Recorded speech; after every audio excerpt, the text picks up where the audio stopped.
수사를 진행할 예정입니다. 어제 기사 안 보셨어요? 어제 기사가 아니지. 네. 어제 밤에 오늘이죠. 오늘 새벽이라 해야 되죠. 참담한 기사가 나온 거잖아요. 뭐 기사가 아니죠. 그런 결정이 나온 건데 결국은 돈이 가장 중요한 세상이잖아요. 저를 비웃지 마세요. 전 생계형 정치인입니다. 예. 자, 네. 오늘의 이야기. 이재용 부회장 불구속 건에 대해서 이야기하신 거죠? 예. 네. 제가 어제 잠을 굉장히 늦게 잤는데 어제 새벽 2시, 3시까지 평소에 뉴스를 잘 안 보시던 그 지인분들이 계속 걱정을 하시는 거예요. 아, 이거 진짜 구속 안 되는 거 아니냐.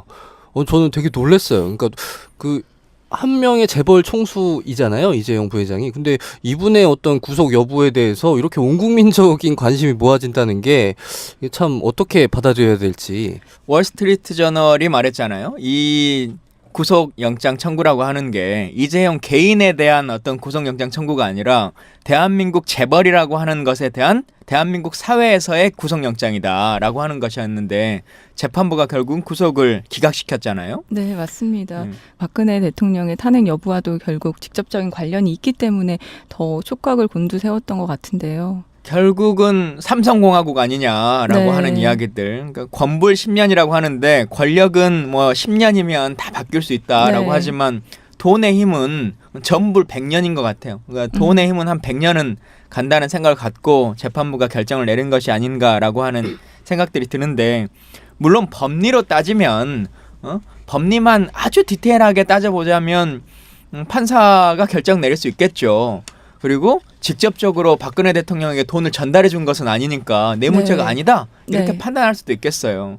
또 다른 측면에서 보면 지금 이 판사의 논리는 그거잖아요. 대통령을 만난 시점과 돈이 전달된 시점과 그리고 삼성이 합병된 시점이 다르다. 그 인과관계, 선후관계가 차이점이 있다라고 하는 것인데 돈이라는 게 뇌물이라는 게 사건이 다 끝난 다음에 줄 수도 있는 것이고 그렇죠. 완료되면 네. 줄 수도 있는 거잖아요. 근데 그런 인과관계가 돈을 먼저 받은 다음에 사건이 끝난 것이 아니다라고 하는 것 때문에 말한다는 것은 너무 잘못된 생각이다. 어제 이 결과 나오고 나서 박범계 의원이 페이스북에 이제 그런 글을 남기시긴 했던데 박범계 의원이 판사 출신이거든요. 언제나 재판장에 약간 그런 측면들이 있다. 검사라고 하는 집단은 상식적으로 판단해 봤을 때 이것을 포괄적으로 문제가 된다라면 기소를 하는 것인데 판사들은 본인이 아주 디테일한 것에 강하다라고 하는 것 때문에 날짜가 틀리네라고 하는 그 하나만을 가지고 결정 내린다는 거예요. 근데 상식의 측면에서 보면 그 대통령이 임명되는 그 순간부터 삼성은 줄을 설 수밖에 없는 구조인 거잖아요. 그리고 하나하나의 사건들이 단순하게 삼성의 이 합병뿐만 아니라 다른 여러 가지 것들에 있어서도 다 혜택을 봐왔던 것일 텐데 전혀 딱 그 한 건만 아니면은 문제가 안 된다라고 하는 재판부의 결정이 정말 법리만에 의한 것인가?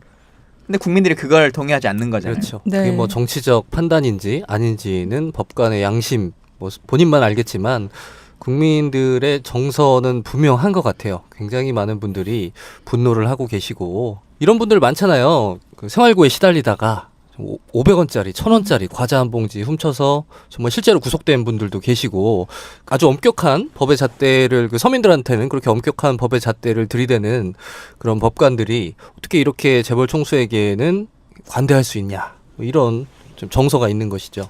전 이번에 조희연 판사의 그 성향이 결정적인 역할을 했다고 생각을 하는데요. 그 전에 이 조 판사가 결정을 한 걸 보면 그 롯데그룹 신동빈 회장 그 횡령 배임 혐의가 있었잖아요.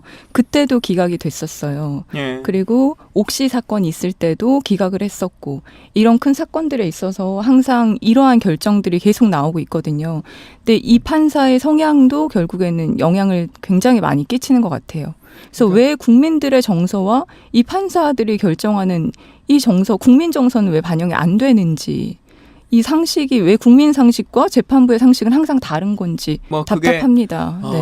물론 여론 재판을 가지고 할 수는 없겠죠. 그런데 법리라고 하는 것을 따진다고 할지라도 지금 최근에 대통령 선거가 있으면서 이런 이야기들이 많이 있잖아요. 검찰 개혁에 대한 것, 사법부 개혁에 대한 것을 나오면서 네. 검찰 총수나 아니면 사법부의 수장들도 직선제를 해야 된다. 그래야 국민의 여론이라고 하는 것을 받아들이지 지금처럼 그냥 계속 엘리트주의라고 하는 것으로 살아왔던 사람들에게 있어서는 전혀 일반 시민들이 생각하는 네. 그런 감정들, 그런 상식들이라고 하는 것에 받아들여질 수 없다라고 하는 고민들 아마 이제 대한민국의 적폐 중에 하나이겠죠. 그런 거 같이 좀 개선해 나가야 될 것 같다는 생각이 들고 네. 반기문이 곳곳에 있는 거야. 그러니까 국민 정서와 동떨어진 그 엘리트주의자들. 반기문을 우리가 이렇게 손가락질하지만 반기문의 기행을 두고 사실 뭐 우리나라 그 권력 상층부에는 그런 분들이 굉장히 많이 계시다는 걸 이번 사건을 통해서 또 확인을 하게 됐어요. 그렇죠. 그리고 이제 이게 가장 중심이 되는 게 뭐냐면 뇌물죄라고 하는 거지 않습니까? 네. 근데 뇌물죄라고 하는 것에 대한 상식을 생각해 보자는 거예요. 뇌물은 누가 누구에게 주는 거죠? 아쉬운 사람이 주는 거죠. 그렇죠. 아쉬운 사람이 주는 거죠. 근데 네. 지금 삼성의 입장은 이거는 뇌물죄가 아니고 내가 일종의 삥을 뜯긴 거다. 그래서 난 피해자다라고 하는 코스프레를 계속하고 있는 거지 않습니까? 근데 생각해 보면 결국은 뇌물은 힘 있는 사람에게 갖다 바치는 건데 그걸 네. 통해서 내가 어떤 이익을 얻는 거잖아요. 혹은 네. 피해를 안 당하기 위한 보험으로서의 역할을 하는 거잖아요. 이 정부 길 가는 사람이 내가 문화를 잘 이끌어 볼 테니까 우리 집한테 우리 집 문화 사업 하려니까 좀 돈 좀 주라 그러면 삼성이 주겠어요? 안 주잖아요. 그렇죠. 네. 누구를 염두에 두고 주는 거죠. 그렇죠. 삼성 그 유명한 것처럼 자기 회사의 직원으로서 일하다가 네. 병이 들었던 백혈병이 걸렸던 자기 직원에게조차도 그 500만 원도 제대로 안 주고 싶어가지고 이렇게까지 막 재판 끌고 소송하고 하는 그 사람들이잖아요. 근데 그냥 430억이라고 하는 돈을 아무런 생각 없이 그냥 주라니까 줬다? 그래서 나는 뺏겼을 뿐이다? 그래서 난 뇌물죄가 아니다?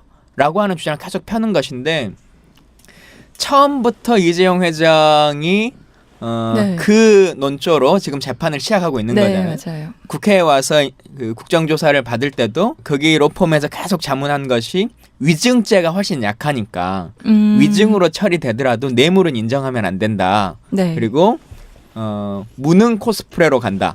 내가 몰랐다. 그러니까 우리가 흔히 말하는 기억이 안 난다라고 하는 것에 더해서 몰랐다라고 하는 그 무능 코스프레로 가는 건 이걸 계속 이제 해왔었던 것인데 결국은 위증죄라고 하는 건 해봐야 크게 죄가 되지 않고 그게 삼성을 경영하는데도 별로 큰 어려움이 없는데 네. 지금 만약에 뇌물죄가 걸린다 그러면 경제적 활동이 국제적으로 정말 어려워지는 거잖아요. 삼성이라는 기업 자체가 네. 실제로 삼성의 주식을 가지고 있는 거의 반 가까운 사람들이 외국인인데 이 사람들이 평가하기에 뇌물죄를 로 구속돼 있는 사람을 수장으로 둔 회사를 과연 안정감을 가지고 볼 수 있을 것이냐라고 하는 문제가 발생할 거기 때문에 네. 그럼 삼성은 어떻게든 뇌물죄를 막으려고 할 거예요. 네. 만약에 이재용 회장 그리고 그 청문회에 출석했던 재벌 총수들이 고작 위증죄로만 처벌을 받는다면 이건 뭐 살인범을 노상방뇨죄로 처벌하는 뭐 자범 취급하는 뭐 이런 꼴이 되는 거죠. 그렇죠. 네. 그리고 지금 조희연 재판관의 상황 중에서 우리가 좀 상식적으로 납득이 안 된다라고 하는 게 이런 거잖아요. 그러니까 뇌물은 쉽게 말하면 준 사람이 있고 받은 사람이 있고 전달한 사람이 있고 그렇죠. 네. 뭐 이런 거잖아요. 근데 일단 최종적으로 그것에 대해서 요구했거나 뭐 최종적인 결과치로서 받았다고 느껴지는 박근혜 대통령 아직 수사하지 않았어요. 그러니까 네. 그건 네. 전제가 아니고 또 줬다라고 하는 사람 지금 이재용 부회장이라고 하는 사람은 구속영장을 기각시켰단 말이에요. 네. 근데 그 중간에 있는 전달자 지금 뭐 문영표 장관 장관이라든가 네. 굉장히 억울할 것 같아 이분. 예, 아니면 청와대 지금 있었던 수석들 이런 사람들이 다 구속영장을 발부했단 말이에요. 네. 그럼 생각해 보세요. 돈을 준 사람은 지금 구속영장 구속조차도 시키지 않고 있는 상황인데 네. 그걸 전달했던 사람은 그 죄가 확정적이니까 너는 구속 이렇게 결정 내렸단 말이에요. 그러니까 이게 유전무죄, 무전유죄라고 하는 것을 명확하게 말하고 있다는 거죠. 아예 법리만 가지고 논쟁을 했다면 그래서 네. 이게 직접적으로 뇌물죄다 혹은 제3자 뇌물 공여다라고 하는 것이 명확하지 않았다라고 하면 문영표를 구속시켰으면 안 됐죠. 네. 문영표 구속은 결국은 삼성이라고 하는 것에 대한 인수합병에 있어서 국민연금이 일정 정도 국민에 대한 배임을 했다라고 하는 것을 동의해 준 거잖아요. 네. 잘못된 행정행위. 사실은 행정적인 행위를 가지고 구속시키는 게 훨씬 더 어려운 일이죠. 법리만을 그렇죠. 보면 이건 정책적 판단이니까. 네. 근데 그런 것까지는 전부 다 구속을 시켜놓고 권불 10년인 거예요. 지금 그 당시에도 청와대 있고 국회의원 했고 이런 사람들은 그냥 우습게 구속시키는데 아직도 그 사람의 권력은 끝이 났지만 지금도 이재용의 재산은 단 1원도 줄어들지 않고 있는 거잖아요. 네. 이 사건이 벌어지고 나서도. 그러니까 그 돈 앞에서는 어떻게 말할 수가 없는 거죠. 우리가 그 이재용 회장의 선의를 확인할 수 있는 방법이 한 가지 있어요. 어떤 게 정말로 이분이 순수한 마음으로 청와대에 돈을 쾌척한 건지 확인하려면 저희가 오늘 방송 끝나고 이재용 회장한테 말을 한 마리씩 사달라고 부탁을 한번 해봅시다. 이분이 저희한테 아무 이유 없이 정말 말을 한 마리씩 10억짜리 말을 3마리를 사주면 저는 그분의 선의를 믿겠습니다. 아유, 됐고요. 네. 조선시대에 그런 게 있었어요. 그 왕이 있잖아요. 왕이 있는데 가장 싫은 신하가 있어요. 그러면 어떻게 괴롭히는지 아세요? 어떻게 해요? 어떻게 괴롭힐 것 같아요? 왕도 근데 괴롭히려는데 품위가 있어야 될 거 아니겠어요? 네. 누굴 시키지 않을까요? 다른 사람을 시켜서 다른 사람 시켜서. 그러지 않아요. 중국에서 가끔 코끼리를 선물해 줍니다.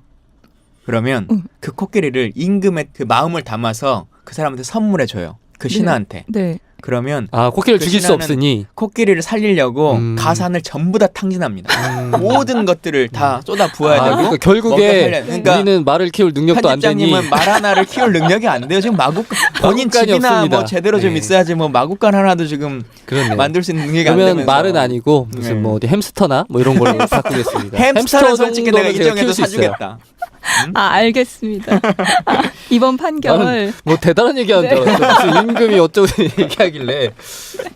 네. 그렇게 유전무죄 무전유죄의 이재용 사건입니다만 네. 그러더라도 저 근데 뭐 궁금한데 이 사건 가지고 여야 각 당의 입장들이 다 나왔잖아요. 예. 새누리나 바른정당은 법원 판단을 존중한다 뭐 이런 식으로 나왔는데 야당 그 더불어민주당 내부의 반응도 궁금하거든요. 좀 전해주신다면. 지금 뭐 다들 온 국민이 그랬던 것처럼 이 결정이 내려지기를 다 노심초사하면서 바라보고 있었잖아요. 모든 정치인들 마찬가지고 또 관련해서 여러 가지 것들이 연관될 수밖에 없는 구조기 때문에 네. 근데 일단 당에서의 공식적인 입장에 대해서는 매우 유감스러운 일이다. 역시나 무전유죄, 유전무죄라는 자조가 나오고 있다. 네. 뭐 예를 들면 그 내용 중에도 이런 게 있는 것 같아요. 법원은 버스 운전기사가 회사에 2,400원을 덜 입금했다는 이유로 해고된 것이 정당했다고 판결했는데 430억이라고 하는 돈을 뇌물 공여나 횡령 행위를 받고 있음에도 불구하고 이것을 구속을 면하게 해주는 것은 공정하거나 공평하게 적용된 거라고 보기 어렵다라고 하는 입장들인 것 같은데요. 다들 민주당 이제- 논편인가요? 예, 민주당의 논평인데 네. 후보들의 입장도 거의 비슷비슷한 것 같습니다. 이제 표현을 유감이라고 말하는 분도 있고 법원의 결정을 존중한다 뭐 이렇게 네. 말씀하시는 분도 있는 것 같은데 그럼에도 불구하고 우리가 하나 알아야 될 것이 이거죠. 구속영장이 기각됐다라고 하는 것이 네. 이 사람이 무죄를 받았다라고 하는 그렇죠. 것과는 전혀 상관이 없는 거지 않습니까? 네. 그러니까 수사는 계속된다. 오늘 아침에 특검이 따로 기자회견을 했습니다만 이것과 상관없이 앞으로 남아있는 SK나 롯데나 뭐 기타의 정계 그리고 재계에 관련한 수사들에 대해서는 끊임없이 하겠다. 네. 그리고 흔들림 없이 하겠다. 필요하다면 영장 재청구도 고민해 보겠다. 지금 이런 이야기를 했고 네. 구속영장이 기각됐다라고 하는 것은 구속시키지 않은 상태에서 네. 계속적으로 수사를 하는 것이 맞겠다라고 하는 측면일 뿐이니까요.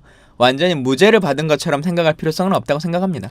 네, 저는 이 영장 담당 이 판사가 바뀌지 않는 이상 이 나머지 추후 SK나 롯데 CJ 다른 대기업 수사에도 결국 똑같이 나오지 않을까. 그렇죠. 생각을 형평성 합니다. 문제가 네. 나올 수밖에 없으니. 그러겠죠. 네. 일단 뭐 구속되지 않은 상태에서 재판 받을 확률은 높겠지만 네. 그럼에도 불구하고 어쨌든 재판들은 계속 진행되지 않을까라고 하는 생각은 듭니다. 네. 이번 판결이 박근혜 대통령 탄핵 그 헌법재판소 결과에도 영향을 미칠 거라고 보세요? 미치긴 하겠죠. 미치긴 네. 하겠죠. 특히나 지금 가장 네. 이제 관심 중에 하나가 박 소장의 퇴임 전인 1월 26일 날 전에 결정을 내리느냐 아니냐라고 하는 것에 있는 네. 거잖아요. 근데 이렇게 되면 야심차게 좀 고민해 왔었던 뇌물죄라고 하는 것에 대해서 물리적인 시간이 조금 더 삐걱거릴 수밖에 없는 구조가 되는 거겠죠. 하루 이틀 정도 차이가 날 텐데 다만 이제 헌재는 누차 말하고 있는 것처럼 일반 형사 사건의 재판이 헌재 재판에 영향받지 않는다. 헌재는 단독으로 네. 결정하겠다라고 하는 얘기를 계속 하고 있고 또 기타의 뭐 뇌물죄니 제3자 공연이 배임죄니 뭐 여러 가지 것이 있지만 그중에 탄핵 사유가 한 가지가 성립되면 탄핵으로서 네. 충분히 가능하다라고 하는 것이고 국회가 제기하고 있는 가장 첫 번째의 탄핵 사유는 뇌물죄가 아닙니다. 헌법 1조 1항에 나오는 대한민국 민주공화국이다라고 하는 그 원칙을 훼손했다라고 하는 것이기 때문에 네. 헌재가 결정하는 데는 큰 무리가 없겠다. 또 하나는 어제 그 헌재 재판에서 네. 이제 재판을 청구한 사람이 국회지 않습니까? 네. 국회 측의 공소인들이 증인을 전부 다 취소했어요. 뭐 그게 어떤 안종범이라든가 뭐 이제 몇몇 사람들을 다 취소시켰단 말이에요. 다시 말하면 그 전에 이틀 전쯤에 재판부가 뭐라 그랬냐면 수사 자료를 수사 자료를 인정하고 가지고 있다. 충분히 네. 근거로 삼을 수 있다. 있다. 따로 재판정에서 이 사람을 대질하지 않더라도 네. 충분히 우리는 이것을 가지고 재판을 종결시킬 수 있겠다라고 하는 말을 했고 그러니까 국회 측에서 뭐라고 응답한 거냐면 네. 그러면 시간 걸릴 것 같은 증인들은 우리가 스스로 처리하겠다라고 해서 시간을 벌어준 거예요. 다시 네. 말하면 국회도 그렇고 헌재도 그렇고 일단 이 재판을 빨리 끝내겠다라고 하는 의지를 계속적으로 보여주고 있는 거죠. 네. 지금 저희도 팟캐스트 일주일에 지금 막 4번씩 하고 있는데 헌재가 저희보다 지금 더 하고 있는 거거든요. 헌재는 지금 다른 재판을 모두 종결했어요. 네. 중지했어요. 네. 다른 일반 재판 아예 하지 않습니다. 네. 헌재 모든 재판관들이 지금 이 사건만 봅니다. 그래서 여튼 1월 26일 날 설 전에 어떤 네. 결정이 날지 그쵸. 이 네. 모습을 한번 같이 두고 봐야 될 것 같습니다. 네, 대한민국 역사상 이런 사건이 없었으니까 이런 유례가 없었으니까 예. 다 그럴 수밖에 없겠죠. 예, 온 국민이 네. 훈훈한 명절을 맞이했으면 좋겠네요. 자, 훈훈하려면 선물 좀 말. 네, 말. 예.